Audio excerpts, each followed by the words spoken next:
Praise Lord.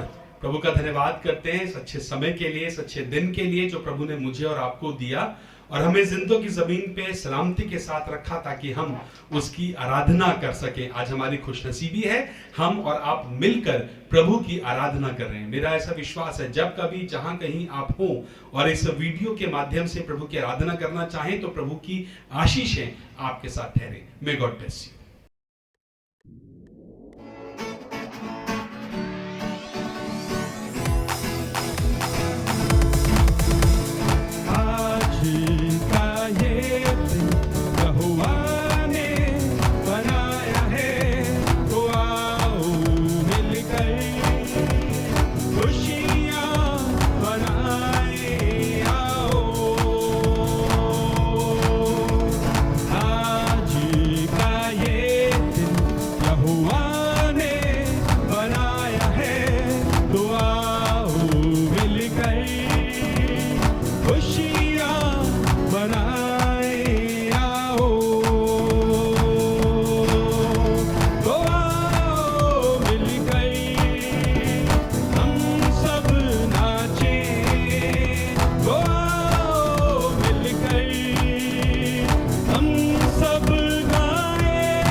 भरोसे न रहना हमें, तूने दिया है नया दिन, विश्वास करके है बढ़ना हमें, कोई नहीं तेरे बिन।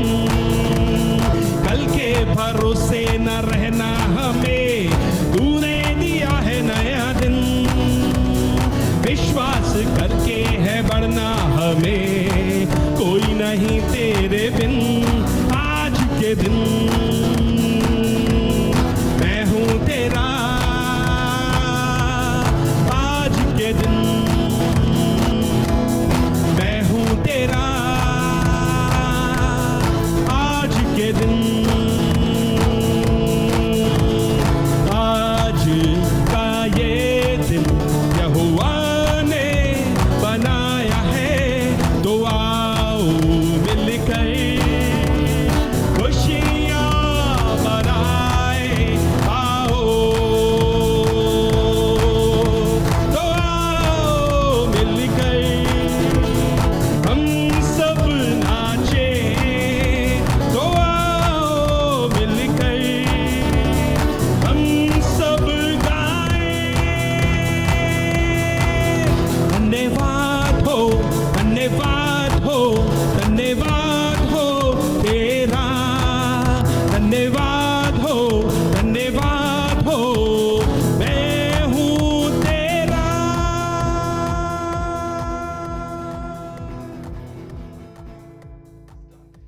Praise Lord. आज प्रभु के कलाम से आपको आशीष देना मांगते हैं। आज प्रभु के कलाम से आपसे बातें करना मांगते हैं। एक गीत मरियम ने गाया और ये बात निर्गमन की पुस्तक उसके 20वें अध्याय में भी लिखी है। पर मरियम ने जब स्वर्गदूत मरियम के पास में आया और यीशु मसीह की पैदाइश का सुसमाचार उसे सुनाया, तब मरियम ने एक गीत गाया और उस गीत में पहला अध्याय और उसकी 50 आयत है। यहाँ पर कुछ इस प्रकार लिखा हुआ है, मरियम ने एक गीत गाया, उसकी दया जो उससे डरते हैं और उससे प्रेम रखते हैं उन पर बनी रहती है। सुनिएगा क्या लिखा है, लूका की इंजील पहला अध्याय और उसकी 50वीं आयत है। सुनिएगा जी। और उसकी दया उन पर जो उससे डरते हैं। मैं आज यही बात आपके साथ बांटना मानता हूं, शेयर करना मानता हूं, उस बात से आपको उभारना मानता हूं। हम सब चाहते हैं कि प्रभु की दया मुझ पर, हम सब चाहते हैं कि प्रभु का अनुग्रह मुझ पर और आप पर बना रहे। पर अजीजों, यहाँ एक खास बात लिखी है। मरियम ने अपना तजुर्बा लिखा और बताया और कहा, उसकी दया उन पर जो उससे डरते हैं पीढ़ी से पीढ़ी तक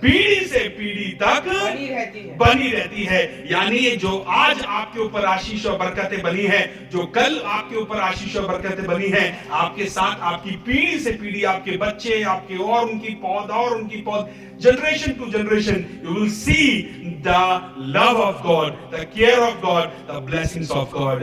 हम सब ये चाहते हैं हमारे बच्चों के ऊपर, हम सब ये चाहते हैं हमारे खानदान के ऊपर, हमारे परिवार के ऊपर उसकी आशीषें बनी रहे। पर मरियम ने आज मुझे और आपको सिखाया है, जो उससे डरते हैं और जो उससे प्यार करते हैं, उसकी दया। आपने कितनी भी बड़ी से बड़ी गलती कर दी हो, मैं आपको सच बताना मांगता हूं, आसमान का खुदा दया से भरा हुआ खुदा है और वो दया से आपकी तरफ रोज देखता है। बाइबल बताती है हम मिट नहीं गए, ये उसकी महाकरुणा का फल है। ये सच बताऊं तो ये उसकी दया का फल है कि आज मैं और आप उसकी आराधना कर रहे हैं। सुनेगा निर्गमन की पुस्तक उसके 20वें अध्याय की 5वीं आयत से और 6ठी आयत में हम इस बात को पढ़ेंगे, आपको अच्छा लगेगा सुन करके। ये 10 हुक्म है यहाँ पर और उनमें से 5वीं आयत में कुछ ऐसा लिखा है, सुनिएगा जी। तू उनको दंडवत ना करना और ना उनकी उपासना करना, क्योंकि मैं तेरा परमेश्वर यहोवा जलन रखने वाला परमेश्वर यहोवा हूँ। और जो मुझसे बैर रखते हैं, सुनिएगा, और जो मुझसे बैर रखते हैं उनके बेटों उनके पोतों और परपोतों को भी पितरों का दंड देता हूँ। पर मैं आज आपसे कोई दंड की बात नहीं शेयर कर रहा, पर मैं आज आपसे शेयर कर रहा हूं ब्लेसिंग्स की बातें, केयर्स की बातें, लव की बातें। सुनिएगा 6ठी आयत में कुछ ऐसा लिखा है, और जो मुझसे प्रेम रखते हैं और मेरी आज्ञाओं को मानते हैं उन हजारों पर करुणा किया करता हूँ। मैं अपनी करुणा किया करता हूँ। सुनिएगा, उत्पत्ति के अंदर जब उसने कहा जो मुझसे प्रेम करते हैं, जो मेरी वाचा को थामे रहते हैं, जो मेरे हुक्मों को मानते हैं, जो मेरे कलाम को मानते हैं, उस पर चलते हैं, उस पर अमल करते हैं, उन हजारों पर मैं अपनी करुणा और अपनी दया हमेशा बनाए रखता हूं। आप चाहते हैं, आज मैं आपको इस बात से उभारना चाहता हूं एक सवाल के साथ, क्या आप भी मेरे साथ और मेरे परिवार के साथ मिलकर चाहते हैं कि उसकी करुणा आप पर बनी रहे, आपके खानदान पर, आपके बच्चों पर बनी रहे? जी हां, मुझे मालूम है आपका जवाब हां होगा। जी हां, मुझे मालूम है आप भी चाहते हैं कि रोज बरोज उसकी करुणा और उसकी दया आपके ऊपर और मेरे ऊपर बनी रहे। आगे चलेंगे, सुनिएगा, भजन संहिता 118 अध्याय और उसकी पहली आयत से 9 आयत तक में कुछ अच्छी बातें लिखी हैं। मैं चाहता हूं इनको जरूर से पढ़ा जाए, आपको इससे बरकत मिलेगी और आपको अच्छा लगेगा। सुनिएगा जी। यहोवा का धन्यवाद करो क्योंकि वो भला है, हाँ, और उसकी करुणा सदा की है। इज़राइल कहे उसकी करुणा सदा की है। हारून का घराना कहे उसकी करुणा सदा की है। यहोवा के डरवैये कहे, यहोवा के डरवैयों का मतलब जो उससे डरते हैं, यहोवा के डरवैये कहे उसकी करुणा सदा की है। मैंने सकेती से परमेश्वर को पुकारा। सुनिएगा, क्यों मालूम, आज मैं आपको इस बात से उभारना चाहता हूं कि आप हमेशा उससे प्रेम करते रहें। लिखा है, दाऊद ने कहा मैंने सकेती में उसे पुकारा परमेश्वर ने मेरी सुनकर मुझे चौड़े स्थान में मुझे चौड़े स्थान में पहुंचाया था। जो मुझसे डरते हैं, जो मुझसे प्रेम करते हैं, उन हजारों पर मैं अपनी करुणा करता हूं और कभी अपनी करुणा का हाथ उन पर से हटाता नहीं हूं। जब हम सकेती में होंगे तो भी हम खुदा को पुकारेंगे और वो आपकी और मेरी सुन करके जवाब देगा। यहां पर दाऊद आज अपने तजुर्बे को आपके साथ और मेरे साथ में शेयर कर रहा है। उन हजारों पर उसकी करुणा बनी रहती है। मैं चाहता हूं ना केवल हजारों पर आप ये कह सके उसकी करुणा मुझ पर है, उसकी करुणा मेरे बच्चों पर है और मेरे खानदान पर, मेरी पूर्वजों पर, मेरी आने वाली जनरेशन पर उसकी करुणा बनी रहती है। पर मैं आपको उभारना मांगता हूं उसके प्रेम में हमेशा बने रहें। सुनिएगा आगे, और ऐसा लिखा हुआ है, यहोवा मेरी ओर है, यहोवा मेरी ओर है, मैं ना डरूंगा, मैं ना डरूंगा। आगे चलेंगे, मत्ती की इंजील उसका 24वां अध्याय और उसकी 12वीं आयत है। यहां पर एक बात आपके साथ बांटना मांगता हूं, ये बहुत जरूरी बात है। यूं तो कोई भी ऐसा नहीं है जो यूं कहे कि हम परमेश्वर से प्रेम नहीं करते। हम, आप, मैं, आप सब मिलकर कहेंगे हम प्रभु से प्रेम करते हैं। लेकिन बाइबल में लिखा है, मालूम क्या? यीशु मसीह ने अपने चेलों से बातें करी और एक बात कही, और ये बात जो है वो बहुत सोचने की है, ये बात बहुत विचार करने की है, बात इसके ऊपर चिंतन करने की जरूरत है। सुनिएगा, अधर्म के बढ़ने से बहुतों का प्रेम ठंडा पड़ जाएगा। मैं आपसे आज एक सवाल आपके सामने रखना मांगता हूं। ऐसा तो नहीं आज दुनिया में मुसीबत और परेशानी और फाकाकशी को देखकर कहीं आपका भी प्रेम परमेश्वर की ओर कम पड़ गया हो, फीका पड़ रहा हो, ढीला हो गया हो या खत्म हो गया हो?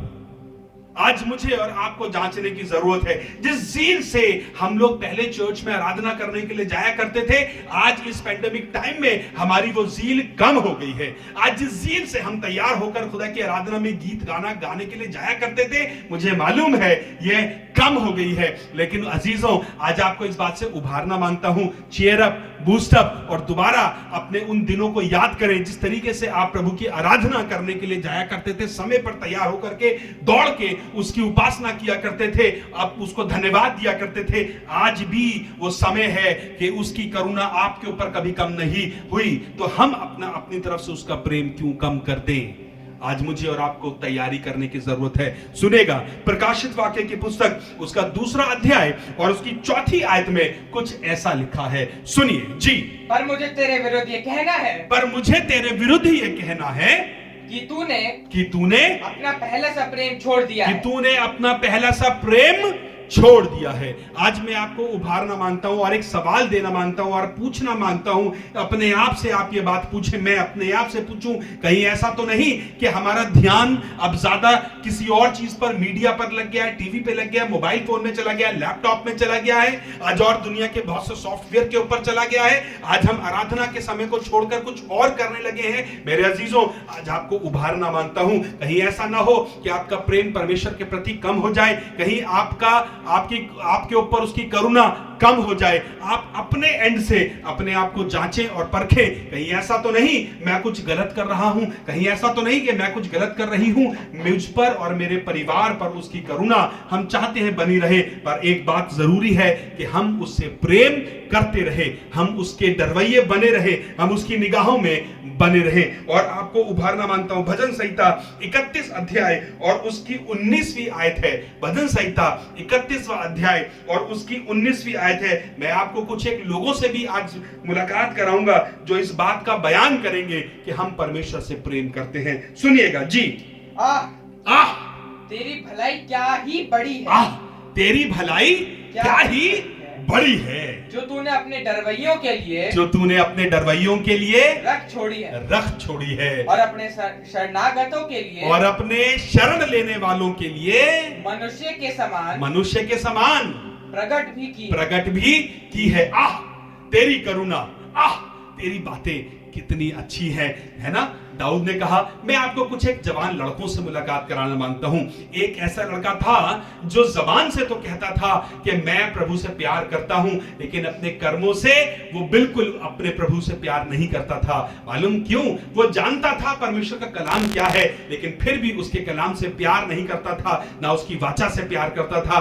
जी हाँ, अगर आप पहुंच रहे हैं तो सही पहुंच रहे हैं। मैं आज जिक्र करना मानता हूं उड़ाऊ पुत्र का, जो सब कुछ करना जानता था, वो सब कुछ बहुत अच्छे से जानता था, व्यवस्था की बातों को गहराई से समझता था, लेकिन फिर भी वो प्रभु से इतना प्यार नहीं करता था जितना वो संसार की चीजों से प्यार करने लगा। एक दिन अपने बाप से संपत्ति लेकर के और बहुत दूर चला गया और वहां पर उसने उस सारे पैसे को उड़ा दिया। जब सब खत्म हो गया तो सुअरों के साथ फलियां खाने लगा और उसके बाद अपने आप में आया तो बाप के घर लौट कर आया, फिर भी उसकी करुणा उस पर कम नहीं हुई। तेरी दया कभी कम ना होगी, तेरा प्रेम कभी कम ना होगा। चाहे हम कितने भी गुनहगार हो जाएं, चाहे हम कितने भी नाफरमान हो जाएं, मेरे अजीजों, मेरी आवाज को सुनने वाले लोगों, उसका प्रेम आपकी तरफ रोज उठता है, रोज वो अपनी बाहें आपकी तरफ फैलाता है और कहना मांगता है, I love you, I want to care you. मैं आपको बढ़ाना मांगता हूं, मैं तुमको बरकत देना मांगता हूं।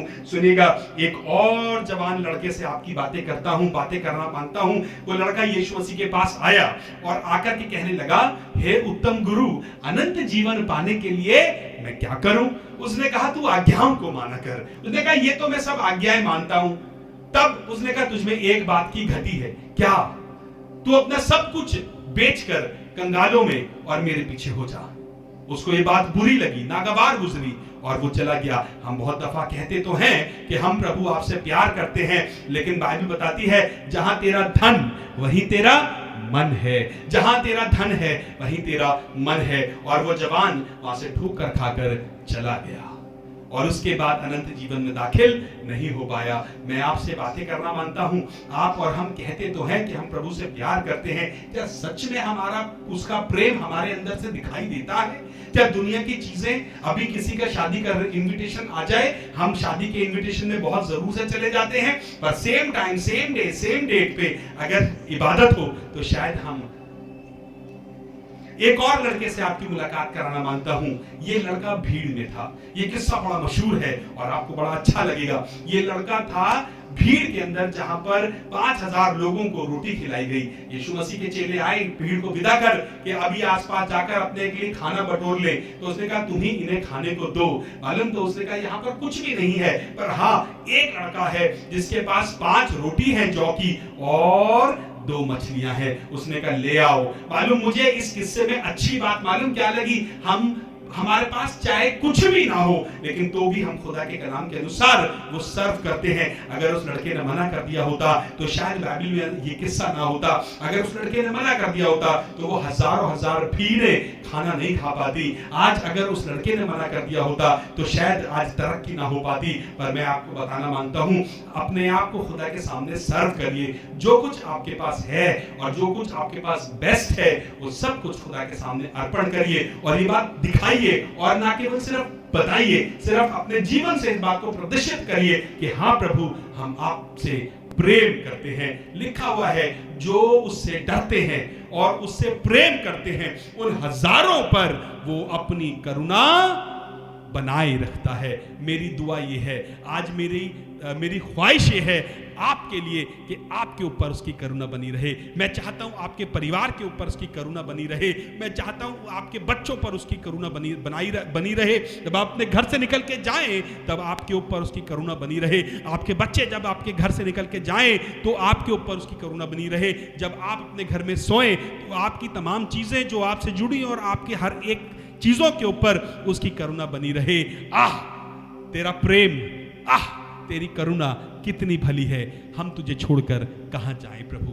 मैं चाहता हूं उसकी करुणा आज आपके ऊपर ठहरे। आइए प्रार्थना करें। हमसे प्यार करने वाले प्रभु, धन्यवाद के साथ आपके पास में आते हैं और तमाम आज आराधकों को जो आज हमारे साथ आराधना कर रहे हैं, इन सब को नाम बनाम आशीष दे और बरकत दे। तेरी दया कभी कम नहीं होगी, तेरी करुणा कभी कम नहीं होगी। हमारी मदद करिए। प्रार्थना प्रभु यीशु मसीह के नाम से मांगते हैं, आमीन।